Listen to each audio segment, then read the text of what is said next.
Media మిత్రులకు నమస్కారం. రాష్ట్ర ప్రజలందరికీ కూడా హృదయపూర్వకంగా నమస్కారాలు. నిన్ననే ముగిసినటువంటి రాష్ట్ర శాసనసభ సమావేశాలు రాష్ట్ర ప్రజలందరూ చూస్తున్నారు. మీడియా విఘ్నులు మేధావులందరూ కూడా గమనించినారు. ఈ తొలి సమావేశాలు రాష్ట్ర ప్రభుత్వం నిర్వహించినటువంటివి విపక్షాల మీద, గత ప్రభుత్వ అధినేత మీద బురద జల్లడానికి వాడుకున్నారు తప్పిస్తే ఒక నిర్దిష్టమైనటువంటి పరిష్కార మార్గాలు లేదా ప్రత్యామ్నాయాలు ఈ రాష్ట్ర ప్రజానీకం ముందు ఉండేటువంటి సమస్యలకు హేతుబద్ధమైనటువంటి పరిష్కారాల మీద చర్చ కానీ, ఇగో ఇది మా ప్రత్యామ్నాయం, గత ప్రభుత్వానికి మించిన ప్రత్యామ్నాయాలు మా ముందు ఉన్నాయి, వీటి ద్వారా ప్రజలకు మేము మేలు చేస్తాం, సాంత్వన చేస్తాం, మరింత మెరుగైన పాలన అందిస్తామనేటువంటి విధంగా చర్చ జరగకపోవడం అనేటువంటిది విచారించదగినటువంటి విషయం. అంతేగాక ఈ ప్రభుత్వం ఏ హామీలైతే ఇచ్చే అధికారంలోకి వచ్చిందో, ఈ పార్టీ ఏ హామీలైతే ఇచ్చే అధికారంలోకి వచ్చిందో ఇవాళ ఈ హామీల అమలుకు అవసరమైనటువంటి కేటాయింపుల ప్రస్తావన బడ్జెట్లో లేకపోవడం అనేటువంటిది పెద్దగా ఆశ్చర్యం గొలిపేటువంటి అంశం కాదు. కానీ ఇంత త్వరగా మాట తప్పుతారనేటువంటి దానికి ఒక నిదర్శనంగా చూడవచ్చు. మనం పొంతన్నే లేదు కేటాయింపులకు కానీ, బడ్జెట్లోని కేటాయింపులకు కానీ, వాళ్ళు సూచించినటువంటి ఫిగర్స్కి కానీ, అమలు తలపెట్టినటువంటి వాళ్ళు హామీ ఇచ్చినటువంటి 6 గ్యారంటీలకు అవసరమైనటువంటి మోతాదులను కానీ వాటిని పరిశీలించి చూసినప్పుడు, బేరీజ్ వేసుకొని చూసినప్పుడు 100కి 100 పాళ్ళు పొంతలని లేనటువంటి ఫిగర్స్ అవి. అంటే దాని ద్వారా ఏమర్థమవుతుంది? 100 రోజుల్లోపే 72 రోజులకే ఈ గ్యారంటీలను మేము అమలు చేయలేమని చెప్పి పరోక్షంగా బడ్జెట్ కేటాయింపుల ద్వారా ఈ రాష్ట్ర ప్రభుత్వం తెలియజెప్పింది ప్రజలకు. ఇది అంగీకరించి తీరాలి ముమ్మాటికి వారు. ఇటు నుంచి అటు తిప్పి చర్చ అంతా కూడా గత ప్రభుత్వం మీద, గత ప్రభుత్వం పనితీరు ఇది అని చెప్పి అనేక కాంపోనెంట్స్ ఉండేటువంటి కాళేశ్వరం ప్రాజెక్టులో ఒక్క మేడిగడ్డ బ్యారేజ్ దగ్గర ఒక 2-3 చోట్ల వచ్చినటువంటి పగుళ్లను భూతద్దంలో పెట్టి చూపించి మొత్తం గత ప్రభుత్వ 9.5 ఏళ్ల పరిపాలన తీరుకు, ప్రభుత్వ తీరుకు, పనితీరుకు ఇదే నిదర్శనం అన్నట్లు బురదల్లి చూపించి ప్రజల అటెన్షన్ని డైవర్ట్ చేయడానికి రాష్ట్ర శాసనసభ సమావేశాలను వాడుకున్నట్లుగా కనిపిస్తూ ఉంది. అయినా సరే సిద్దిపేట శాసనసభ్యులు, పూర్వపు సహచార మంత్రివర్యులు శ్రీ హరీష్ రావు గారు గత ప్రభుత్వ కాలంలో జరిగిన పనులను కానీ, ఈ ప్రభుత్వం అమలు తలపెట్టినటువంటి పనుల విషయంలో కానీ, శాసనసభలో వారు ఎత్తినటువంటి అంశాలు, ధీటుగా ఎదుర్కొన్నటువంటి తీరు, సమాధానాలు ఇచ్చినటువంటి తీరుకు ఆయన మాట్లాడుతుంటే అడుగడుగున అడ్డుపడి ఏ శాఖ మంత్రి ఏ సమాధానం చెప్పాలనో కాకుండా ఒకటి మాట్లాడుతుంటే ఇంకో శాఖ మంత్రి లేచి మాట్లాడతారు. ఒకరు కాదు, ఇద్దరు కాదు, ముఖ్యమంత్రులు సహా 6 మంత్రులు ఏకకాలంలో మా హరీష్ రావు గారిని ఎదుర్కోవడానికి కసరత్తు చేసినారు శాసనసభలో. అది ప్రజలంతా కూడా చూసినారు. ఎక్కడైనా ఒక చర్చ జరుగుతుంటే ఏం జరుగుతుంది? ఆ సంబంధిత సభ్యుల ప్రశ్నకో లేకుంటే వారు లేవనెత్తినటువంటి అంశానికో ప్రభుత్వపరమైనటువంటి వివరణ ఇస్తూనే ఇంకేదైనా అంశం తేటతెల్లం చేయదలుచుకుంటే, ప్రజలకు ఇంకా వివరణాత్మకంగా చెప్పదలుచుకుంటే చెప్తారు సంబంధిత శాఖ మంత్రి. అది సరిపోలేదనుకుంటే సాక్షాత్తు ముఖ్యమంత్రి గారు లేచి చెప్పవచ్చు ఏ సబ్జెక్ట్ అయినా. ఇది వదిలిపెట్టి, ఈ సాంప్రదాయం వదిలిపెట్టి కొత్తగా సంబంధం లేనటువంటి శాఖలకు సంబంధించినటువంటి మంత్రులు కూడా లేచి ఇరిగేషన్ చర్చ జరుగుతుంటే హరీష్ రావు మీద ఏకకాలంలో 5-6 మంత్రులు ఒంటికాల మీద లేచి నిలబడి ఇంటరప్ట్ చేసి మాట్లాడుతూ ఉంటారు. శాసనసభ యొక్క హుందాతనాన్ని, సాంప్రదాయాన్ని కాపాడేటువంటి విషయంలో వారు ఎట్లా వ్యవహరించింది వారే ఒకసారి మళ్ళీ పునఃసమీక్ష చేసుకుంటే మంచిదని చెప్పి మేము భావిస్తున్నాం.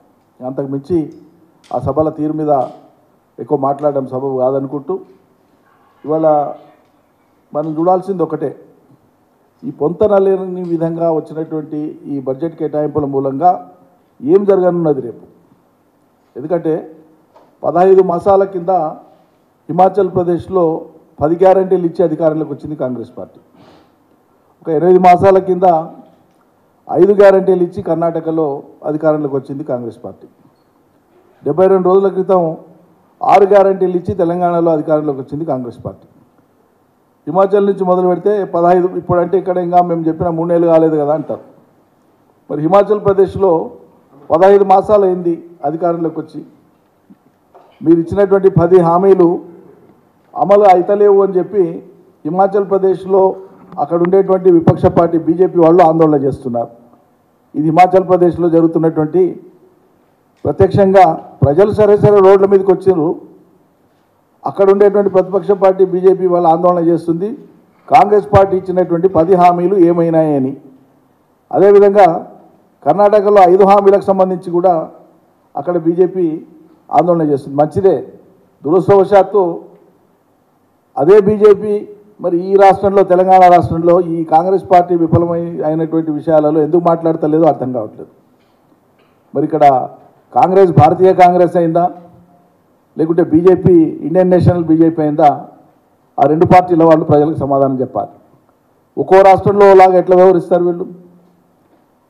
హామీలు అమలు కాకుండా ప్రజలు వెత్తలు పడుతుంటే ఒక రాష్ట్రంలో మాట్లాడినటువంటి ప్రధాన ప్రతిపక్షంగా ఉన్నటువంటి ఆ రాష్ట్రంలో ప్రధాన ప్రతిపక్ష పార్టీ మరి ఇవాళ ఈ రాష్ట్రంలో ఎందుకు మాట్లాడదు? నోరెందుకు తెరవదు? ఎందుకు ప్రశ్నించరు? ప్రశ్నించకపోగా ముఖ్యమంత్రి గారిని బీఆర్ఎస్ ప్రశ్నిస్తే, బీఆర్ఎస్ పూర్వ మంత్రులు ప్రశ్నిస్తే, కాంగ్రెస్ ప్రభుత్వాన్ని పూర్వపు మంత్రులు కానీ పూర్వ ప్రభుత్వ పెద్దలు కానీ లేకుంటే బీఆర్ఎస్ పార్టీ కానీ ప్రశ్నిస్తే బండి సంజయ్ గారికి నొప్పి అవుతుంది, మరో బీజేపీ నాయకుడికి నొప్పి అవుతుంది. ఇక్కడ వీళ్ళకి ఇచ్చితే వాళ్ళకి ఎందుకు నొప్పి అవుతుందో అర్థం కావట్లేదు. మరి మీరు శరీరాలు వేరు ఆత్మలు వేరు కదా, మీకెందుకు బాధ? ప్రశ్నించాల్సింది మీరు. ఎందుకు ప్రశ్నిస్తలేరు? మేము ప్రశ్నించేటప్పుడు సైద్ధాంతికంగా వేరున్నా, పార్టీలు వేరున్నా అంశాలు ఒకటే కదా, ప్రజలవే కదా. ప్రజల అంశాలు ఉన్నప్పుడు మీరు ఎందుకు కలిసి వస్తలేరు? మీరు ఎందుకు మాట్లాడతలేరు? అవును ఇది నిజమే కదా అనేటువంటి మాట మీ నోటి నుంచి ఎందుకు వస్తలేదు? ఒకసారి కూడా రాదు. ఈ వైచిత్రిని, ఈ విపరీతమైనటువంటి ధోరణిని రాష్ట్రంలో ఉండేటువంటి ప్రజానీకం గుర్తించాలి, అదేవిధంగా పరిశీలించాలని చెప్పి నేను విజ్ఞప్తి చేస్తూ ఉన్నా. ఎందుకంటే అంటేనంటే కేసీఆర్ ప్రభుత్వాన్ని, బీఆర్ఎస్ పార్టీని ఒంటికాలతో లేచి బదనాం చేస్తూ వచ్చినటువంటి వాళ్ళు మరి వాళ్ళ మౌనంగా ఎందుకున్నట్లు? కాంగ్రెస్ పార్టీ ఇచ్చినటువంటి హామీలు అమలు కాకపోతే ప్రశ్నించేటువంటి దానికి బాధ్యత మీకు లేదా? మీరు నిజంగా జాతీయ పార్టీగా మీ పాత్ర ఇక్కడ లేదా? ఎందుకు లేదు? ఒకసారి ఆలోచించమని కోరుతున్నాను ప్రజానికాన్ని. ఏంది వీళ్ళ వైఖరి ఏంది అనేటువంటిది. అదేవిధంగా ఈ 72 రోజులలో ప్రజలకు, ఈ రాష్ట్ర ప్రజానికానికి కొత్తగా ఒరిగింది ఏమీ లేదు. 72 రోజుల పరిపాలన అయిన తర్వాత కూడా ప్రజలకు ప్రభుత్వం మొదలైంది ఏమొరిగింది అంటేనంటే ఉచిత బస్సు తప్ప ఇప్పటిదాకా ఒరిగింది ఏమీ లేదు. రైతాంగానికి కరెంటు దిక్కు లేదు, రోడ్ల మీదకి వస్తున్న రైతులందరూ కూడా కరెంటు లేదని సబ్స్టేషన్ల ముందర ధర్నాలు మొదలైనవి. 9 ఏళ్ల తర్వాత మళ్ళీ కొత్తగా చూస్తున్నాం మనం ధర్నాలు. రైతులు, అన్నదాతలు రోడ్ల మీదకి వచ్చి మాకు కరెంట్ లేదు, కరెంటు కావాలని అడిగేటువంటి దుస్థితి. కరెంటు కోతలు మొదలుపెట్టిండ్రు. అదేవిధంగా ఈరోజు రైతు బంధుకు సంబంధించి 3 ఎకరాలకు మించి ఎక్కడ కూడా రాష్ట్రంలో రైతు బంధు పడలేదు ఇప్పటిదాకా. 3 ఎకరాల లోపే పడ్డది ఈ రోజు వరకు. మరి కొత్త మీరు చెప్పినటువంటి భరోసా, రైతు బంధు స్థానంలో మీరు చెప్పినటువంటి రైతు భరోసా 15,000 అసలు ఇస్తారా ఇయ్యరా? ఈ మిగిలిన రైతు బంధు ఎప్పటిదాకా క్లియర్ చేస్తారు? దీని మీద ప్రభుత్వం స్పష్టతనియాలని చెప్పి మేము డిమాండ్ చేస్తూ ఉన్నాం. అంటేనంటే ప్రతిదానికి ఏం మాట్లాడినా కాళేశ్వరాన్ని ముందు తీసుకొని వచ్చి సమాధానం చెప్పకుండా హామీల నుంచి తప్పించుకునేటువంటి ప్రయత్నం చేస్తే అది సరైనటువంటిది కాదు. హామీల నుంచి మీరు తప్పించుకోవాలని చూస్తే మాత్రం ప్రజలు ఊరుకునే సమస్య లేదు. మేము కూడా తప్పకుండా నిలదీస్తూనే ఉంటాం. బాధ్యత గల ప్రతిపక్షంగా మా బాధ్యత. ప్రజలు మమ్మల్ని ప్రతిపక్షంలో కూర్చోబెట్టిందే దానికోసం. ప్రతిపక్ష పాత్ర ఇచ్చిండ్రంటేనే అనునిత్యం మిమ్మల్ని పొడిచి ఇదేమైంది అదేమైంది అని అడగమని గుర్తు చేయడానికే తప్ప మౌనంగా ఉండడానికి కాదు. మేము అడిగితే ఏదో అడగడం నేరమైనట్లు, లేదా అప్పుడే అడుగుతారా మమ్మల్ని అన్నట్లు ఉల్టా బజాతి చేస్తున్నారు. అడగకుండా ఎందుకుంటామండి? మరి మీరు చెప్పిన విషయాలు అమలు చేయమని అడగడానికే కదా మేము ఉన్నది. విపక్ష పార్టీ ఉన్నదే అందుకు కదా. అదేవిధంగా ఈరోజు నీళ్లు పెట్టుకొని ప్రాణహిత నుంచి 5,000 క్యూసెక్ల నీళ్లు రెగ్యులర్ ఫ్లో ఉంది, వాటర్ అవైలబిలిటీ ఉంది, రైతులకు నీళ్ళ ఆవశ్యకత ఉంది, పంటలు ఎండుతున్నాయి. ఓవైపు కాబట్టి మేడిగడ్డ దగ్గర ఆ పగుళ్ళు వచ్చినాయి కాబట్టి నీళ్ళు ఎట్లా నింపుతాం, మీకు ఆ మాత్రం తెలియలేదా అన్నట్లు మాట్లాడుతుండ్రు ముఖ్యమంత్రి గారు కానీ మంత్రులు కానీ. ఇటీవల మనం చూస్తాం మన అనుభవం.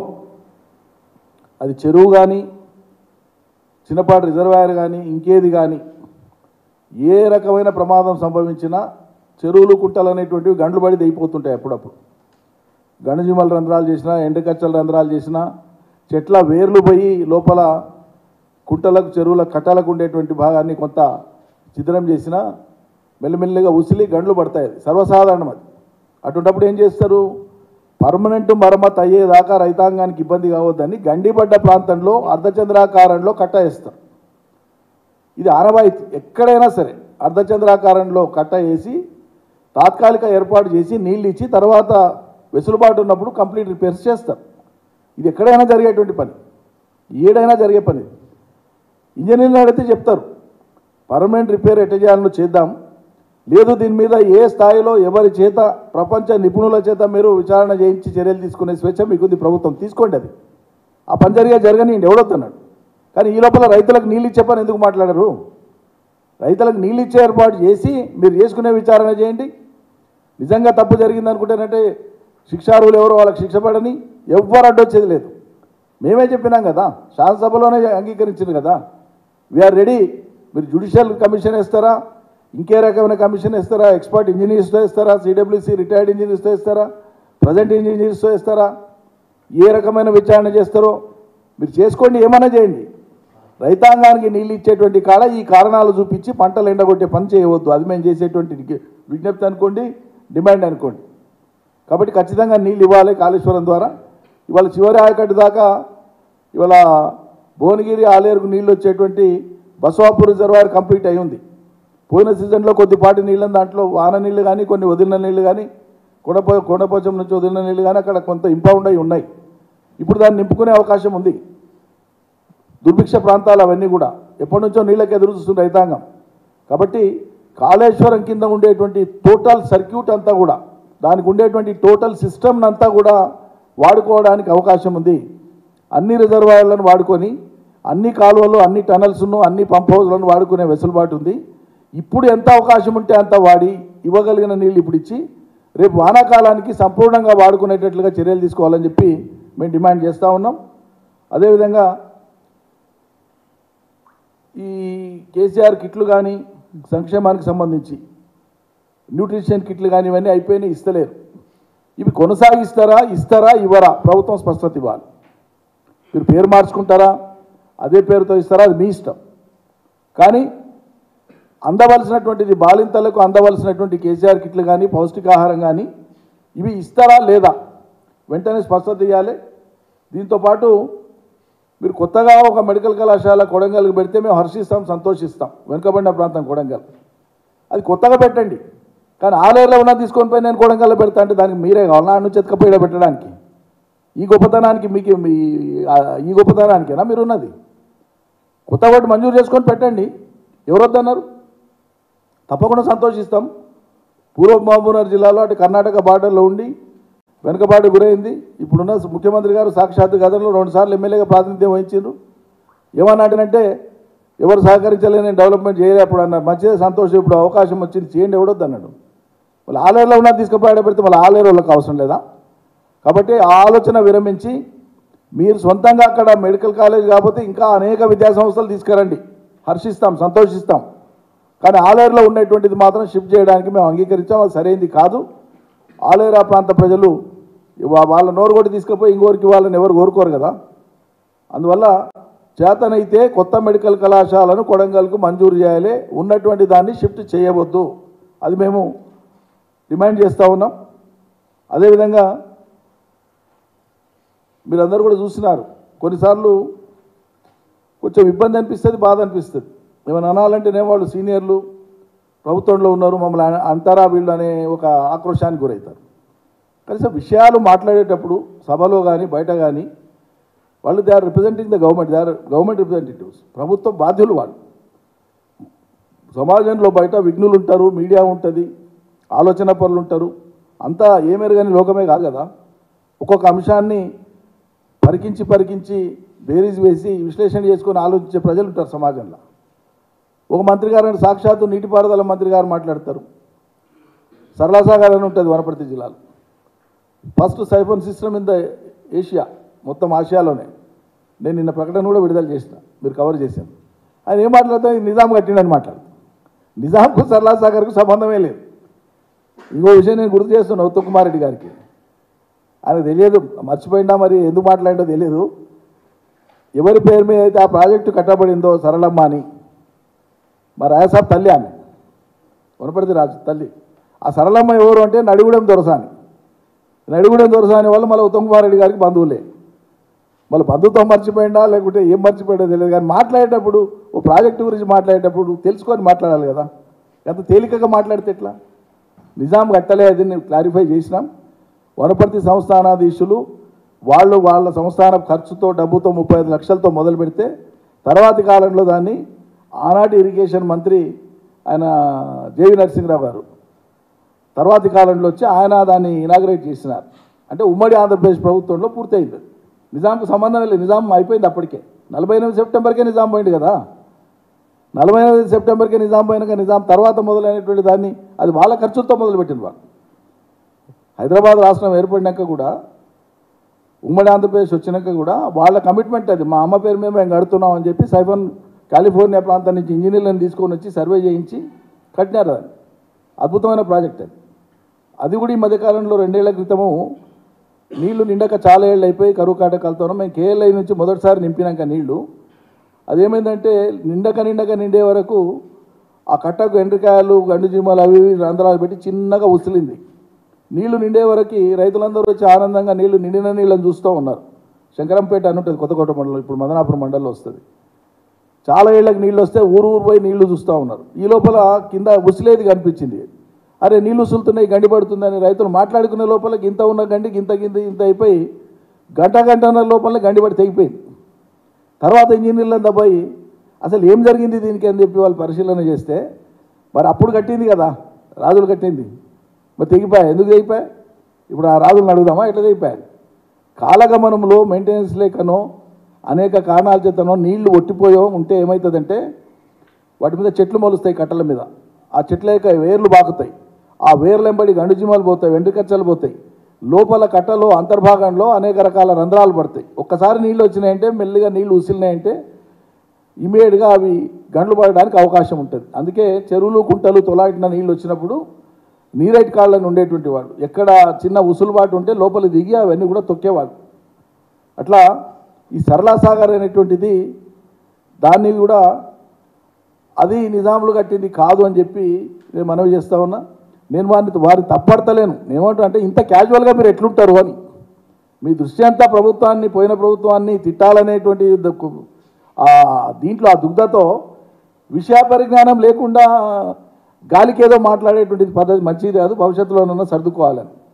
ఇంకోటి మరో దురదృష్టం, ఉప ముఖ్యమంత్రి గారు భట్టి గారు కాళేశ్వరం కట్టి శబరికి నీళ్ళు రాకుండా చేసిన మాట్లాడతారు. ఆయన తెలంగాణలో ఉండే శబరి, ఆయన మాట్లాడిన మాట కూడా శబరి తెలంగాణలో ఉందా అండి? అయా మహానుభావం, మీ భౌగోళిక పరిజ్ఞానానికి చేతులెత్తి దండం పెడుతున్నా. ఇంత గొప్పతనాన్ని ఇంత పాండిత్యాన్ని ప్రదర్శించకండి.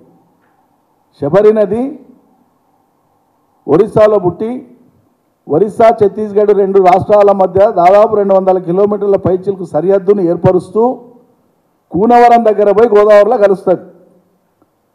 తెలంగాణకు శబరికి సంబంధం లేదు. తెలంగాణ సరిహద్దు దాటినాక చాలా కిందికి శబరి పోయి గోదావరిలో కలుస్తుంది. శబరి పోయి అక్కడెక్కడో కింద గోదావరిలో కలిస్తే శబరి నదికి కాళేశ్వరం నీళ్లు రాకుండా పోయినాయని మాట్లాడితే ఇదెక్కడి కదండి బాబు? ఏం మాట్లాడుతుండ్రు?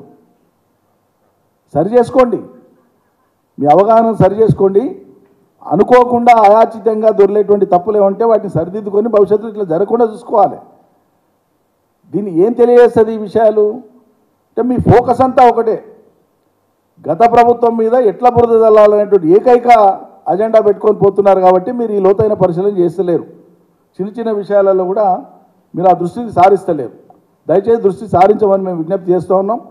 కేసీఆర్ లాగా తెలంగాణలో ఉండేటువంటి ప్రతి వాగు వంక ఏ మండలంలో ఎక్కడ ఏ వాగు వచ్చి ఇంకో ఏ వాగులో కలుస్తుంది, ఎక్కడ ఏ చెరువు నిర్మాణమైంది, ఏ పెద్ద చెరువు ఉంది, ఏ దేవాలయం కాడ ఏ చెరువు ఉంది, ఏ చెరువు దగ్గర ఏ దేవాలయం ఉంది, కాకతీయులు కట్టింది ఏంది, శాతవాహనులు కట్టింది ఏంది, విష్ణుగుండీలు కట్టింది ఏంది, అసబ్జాయిలు కట్టింది ఏంది, ఆంధ్రప్రదేశ్ పాలకులు చేసిన విధ్వంసం చేసినవి ఏంది, ఇవన్నీ ఇంచు జాగా అవగాహన చేసుకున్నారు కాబట్టి తెలంగాణను సుభిక్షం చేసిండ్రు. మీరు అది ఓర్వలేక ఇవాళ ఏదో రకంగా మీకు తప్పుడు హామీలతో అధికారం వచ్చిందని దాన్ని నిలబెట్టుకొని ఎట్లా అమలు చేయాలనో ఆ ప్రయత్నం చేయమంటే అమలు చేయలేక వెలకబడుతూ కేసీఆర్ మీద, కేసీఆర్ గత ప్రభుత్వం మీద ఇష్టారాజ్యంగా మాట్లాడేటువంటిది, అదే దోషుల్ని చేసి ఇంకా రేపు కాదు ఎల్లుండే మొత్తం తప్పులు అయిపోయింది, వీళ్ళ కథ అయిపోయింది అన్నట్లుగా ఎగిరెగిరి మాట్లాడుతుండ్రు. ప్రభుత్వం మీ చేతిలో ఉంది. కేంద్ర ప్రభుత్వం కూడా ప్రత్యక్షంగానో పరోక్షంగానో మీకే బాసటగా ఉంది. ఆ పార్టీ పూర్వోపాధ్యక్షులే ఎగిరెగిరి మాట్లాడుతున్నారు. మీకు ఏమైనా నొప్పి అయితే వాళ్ళే బాధపడుతున్నారు పాపం. మరి వాళ్ళు మీరు కలిసి ఏం చేస్తారో చేయండి. We're ready. అమలు గ్యారంటీల అమలు మీద మీరు ప్రజలకు జవాబు చెప్పాల్సి ఉంటుంది, సంజాయిషి ఇవ్వాల్సి ఉంటుంది. ఎప్పటికప్పుడు మేము గుర్తు చేస్తూనే ఉంటాం, అన్నీ గుర్తు చేస్తాం. మంచినీళ్ళు, రైతు బంధు, కరెంటు, పంటల కొనుగోలు, అదేవిధంగా బోనస్, వరి ధాన్యం మీద క్వింటాల్కు బోనస్. ఇక మరీ విచిత్రంగా పోయిన వారం వారి ప్రాంటల్ ఆర్గనైజేషన్ కిసాన్ సంఘం ఏదైతే ఉంటుందో వాళ్ళ పార్టీకి సంబంధించింది, ఆ పార్టీ నేతలు మాట్లాడుతూ ఎంఎస్పీ రాని సందర్భంలో మాత్రమే మేము ఇస్తామని కొత్త ఇంటర్ప్రిటేషన్ తీసుకొని వస్తారు. అసలు బోనస్ అనేటువంటి మాటకు అర్థమైందండి. బోనస్ అనే మాట ఎప్పుడు వాడతారు? మార్కెట్ ఇంటర్వెన్షన్ వేరు, బోనస్ వేరు. ఎంఎస్పీ లేనప్పుడు కేసీఆర్ ప్రభుత్వం లాగా ఎంఎస్పీకే కొనడం అనేటువంటిది ప్రభుత్వ వైఖరి. ఆనాడు మా ప్రభుత్వ వైఖరి. కేంద్రం ప్రకటించినటువంటి కనీస మద్దతు ధర ప్రతి ధాన్యానికి ఇంత, అంతా ఓపెన్ మార్కెట్లో లేకపోతే ఆ ధరకు రాష్ట్ర ప్రభుత్వమే కొని ఆ తుట్టిని కట్టించింది. దట్ ఈజ్ మార్కెట్ ఇంటర్వెన్షన్ అంటారు దాన్ని. ప్రభుత్వ మార్కెట్ ఇంటర్వెన్షన్ అంటారు. బోనస్ ఎప్పుడంటారు? ఎంఎస్పీ పైన ఇచ్చేటువంటి దాన్ని మాత్రమే బోనస్ అంటారు. తర్వాత మీ ప్రణాళికలో చెప్పారు మీరు, క్వింటాలు ధరకు, క్వింటాల్ అది 2200 అని ఆ రోజు ఎంత ఉంటే అంత ప్రభుత్వం ప్రకటించిన ఎంఎస్పీకి పైన 500 బోనస్ ఇస్తామని మాట్లాడింది మీరు. ఇలా దాని మాట మార్చి ఆ కారణంగా ఎంఎస్పీ ఉంది కాబట్టి మేము ఇవ్వలేదు, కాబట్టి అది ఇవ్వాల్సిన అవసరం రాలేదనేటువంటి మాట మాట్లాడుతుండ్రు. రైతులకు అందరికీ తెలుసు రాష్ట్రంలో మీరు ఇస్తానది 500 ఎంఎస్పీ మీదనే అనేటువంటి సంగతి ఏ మామూలు రైతుని అడిగినా చెప్తాడు. ఏం చెప్పిందా కాంగ్రెస్ పార్టీ వడ్ల విషయంలో అంటే చెప్తారు. అట్లా కాదు మేము ఇట్లా అంటే మూతి మీద కొడతారు ఇప్పుడు ప్రజలే, ఆ రైతాంగమే. నువ్వేం మాట్లాడినావు మళ్ళీ అలా మాట్లాడుతున్నావు అని. కాబట్టి ప్రజల్ని ఎర్రలు అనుకొని తోచినట్లు, ఎవరికి తోచినట్లు వాళ్ళు స్టేట్మెంట్లు ఇచ్చి గందరగోళానికి గురి చేయకుండా ఖచ్చితంగా మీరు అమలు చేస్తారా చేయరా, మా బాధ్యత మాత్రం ఎప్పటికప్పుడు పొడుస్తూనే ఉంటాం, ప్రజల పక్షాన్ని నిలబడతాం. ఈ హామీల అమలు కాకపోతేనంటే మీకు ప్రజలు ఏ రకంగా ఏ రీతినా ఎప్పుడు ఎట్లా జవాబు చెప్పాలనో అట్లా చెప్పడానికి ప్రజల్ని సన్నద్ధం చేస్తూనే ఉంటాం. Thank you.